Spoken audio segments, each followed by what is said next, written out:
कानपुर देहात के घाटमपुर कोतवाली के तहत पड़ने वाले आमोर गांव में एक परिवार मोतीलाल का रहता है। उनकी 3 संतानों में 2 बेटे और एक बेटी होती है। बेटी का नाम कैलासा होता है। बच्चों में कैलासा सबसे बड़ी होती है, उससे छोटा राम प्रकाश और सबसे छोटा रंजीत। मोतीलाल के पास खेती अधिक नहीं थी, इसलिए वह बच्चों को पढ़ा लिखा नहीं सका।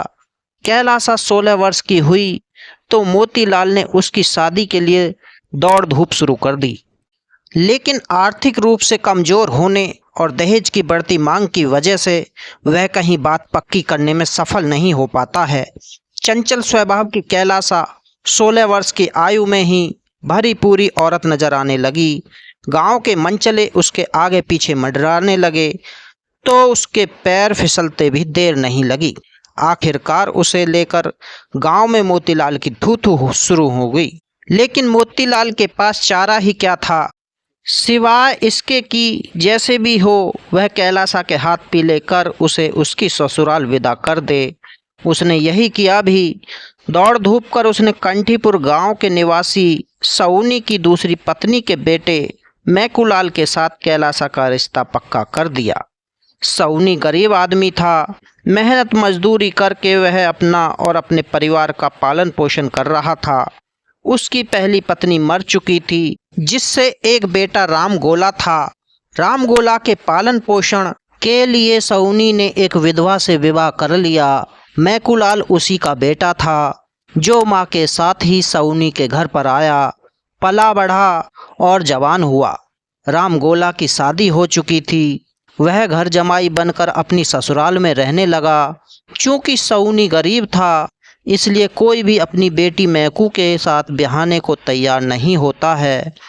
लिहाजा मोतीलाल की बेटी कैलासा का रिश्ता आते ही सऊनी मैकू का ब्याह बिना दान दहेज के करने को राजी हो गया। थोड़े ही दिनों बाद कैलासा की मैकू से शादी हो गई। कैलासा अपनी ससुराल आ गई। मैकू यूं तो देखने सुनने में ठीक ठाक था, लेकिन उसमें कमी यह थी कि वह बहुत आलसी था। काम धंधे की तरफ ध्यान नहीं देता था।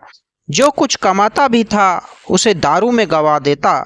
कैलासा को यह बात बहुत अखरती। वैसे भी कैलासा मैकू से खुश नहीं रहती है। ससुराल में बंधकर रहना भी उसे गवारा नहीं था। वह मैकू पर दबाव डालने लगी कि वह भी उसके साथ चलकर उसके मायके में रहे। सीधे साधे मैकूलाल को भला क्या आपत्ति होती। वह कैलासा की बातों में आकर अपनी ससुराल आकर रहने लगा। अपने गांव आकर कैलासा ने पर फैलाए तो उसका मुरझाया चेहरा फिर से खिल उठा। अपने पिता के घर के पास ही उसने ग्राम समाज की खाली जमीन पर 2 कमरे का मकान बनवा लिया और उसी में मैकू के साथ रहने लगी। मैकू दिन भर मेहनत मजदूरी करता, फिर भी ज़्यादा कमा नहीं पाता, जबकि धीरे धीरे वह 4 बच्चों का पिता बन गया। आर्थिक तंगी दूर करने के लिए कैलासा भी खेतों में काम करने जाने लगी। कैलासा तो खुश रहती, मगर पत्नी के चरित्र की बाबत अक्सर कुछ ना कुछ सुनते रहने से मैकू हमेशा दुखी रहता। कैलासा से वह कुछ कहता भी था तो कैलासा उल्टे उसे ही लड़ पड़ती। इसी दौरान मैकू का छोटा साला रंजीत रोजी रोजगार हेतु पंजाब चला गया। वहां उसे काम मिल गया तो उसने मैकू को भी वहीं बुला लिया। अब तक मैकू का बड़ा बेटा रमेश 16 वर्ष का हो गया था। उससे छोटा अखिलेश 12 वर्ष का। 2 पुत्रियां रेनू 6 वर्ष और सोनू 4 वर्ष की थी। मैकूलाल पंजाब चला गया तो कैलासा को और आज़ादी मिल गई। गांव के मनचलों की उसके घर आवाजाही बढ़ गई। घटना से लगभग 2 वर्ष पूर्व की बात है। मैकूलाल उन दिनों पंजाब में था। कैलासा गांव के एक भट्टे पर काम करने जाती थी। वहीं उसकी भेंट संचोली ग्राम निवासी रामस्वरूप निषाद उर्फ प्रधान से हो गई। रामस्वरूप भट्टे पर मुंशीगिरी करता था और दादागिरी भी। वह अक्सर लोगों से मारपीट करता था। गांव के लोग उससे डरते थे। पहली मुलाकात में ही कैलासा उसे भा गई। कैलासा को भी उसकी नज़र नियत समझते देर नहीं लगी। पतन के रास्ते पर तो वह पहले से ही थी। रामस्वरूप के आमंत्रण पर उसने उसे अपना वर्चस्व उसे सौंप दिया। फलतः रामस्वरूप का बेधड़क उसके घर आना जाना शुरू हो गया। रामस्वरूप की पत्नी मर चुकी थी, लेकिन कहते हैं दबंगई के बल पर उसने अपनी सलज को पत्नी बनाकर रख लिया और उसका साला भी कोई विरोध नहीं कर सका। मैकू जब पंजाब से गांव लौटा तो उसको पत्नी की जलील हरकतों का पता चला। उसने विरोध किया तो रामस्वरूप ने उसकी पिटाई कर दी। डर के मारे वह जल्दी ही वापस पंजाब चला गया।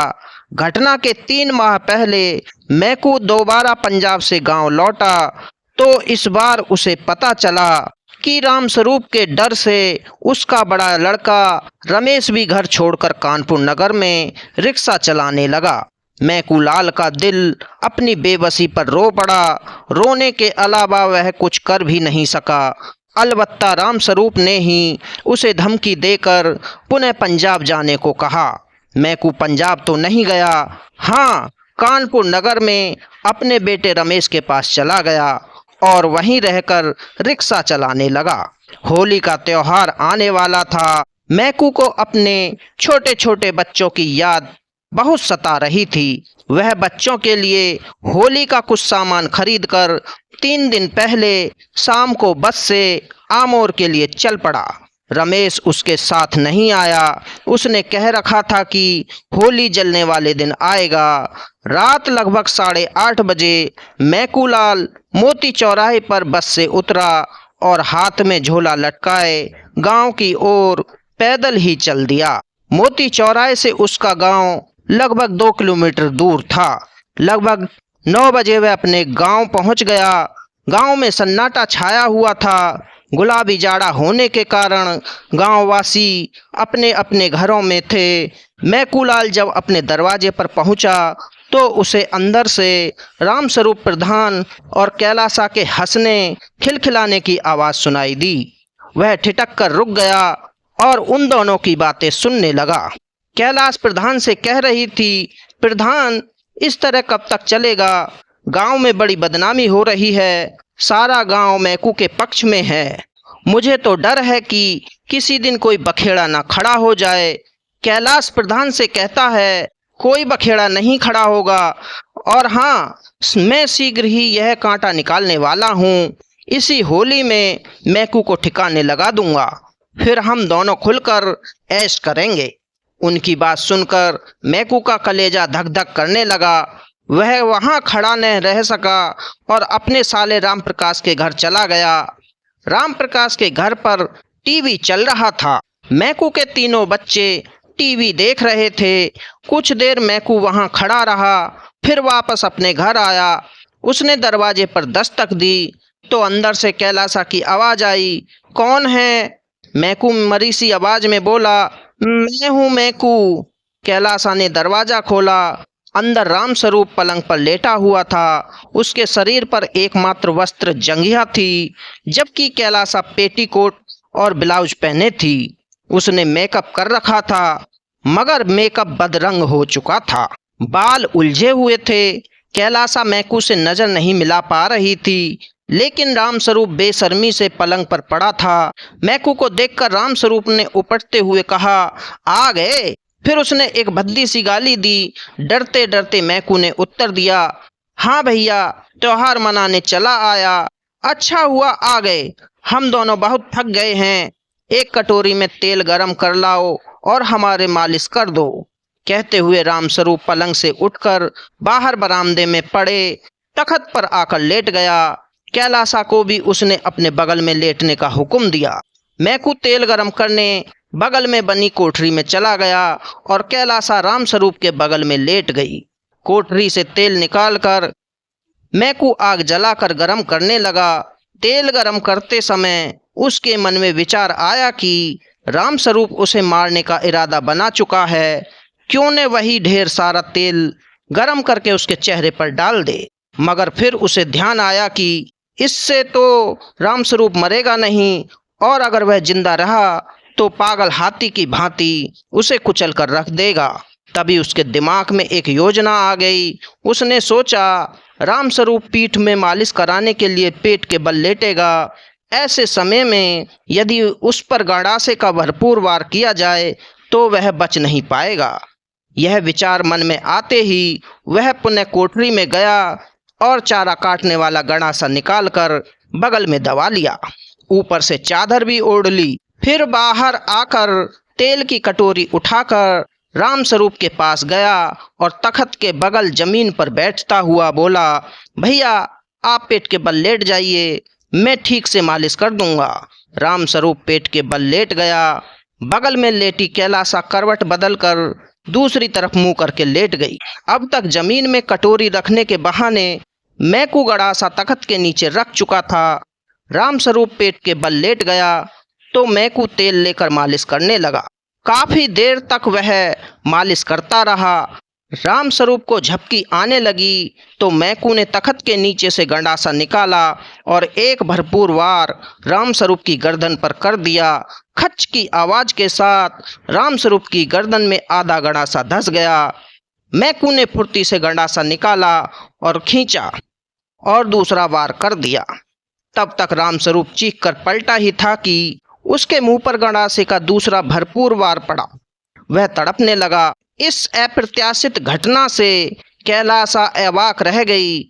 उसने अपनी जान बचाने के लिए उठकर भागना चाहा तो मैकू ने कहा, तू कहाँ जा रही है?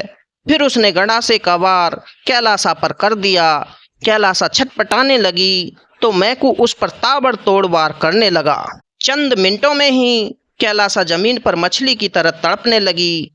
कैलासा को उसी हाल में छोड़ मैकू पुनः तख्त की तरफ भागा और तड़प रहे रामस्वरूप पर 3-4 वार करके उसे ठंडा कर दिया।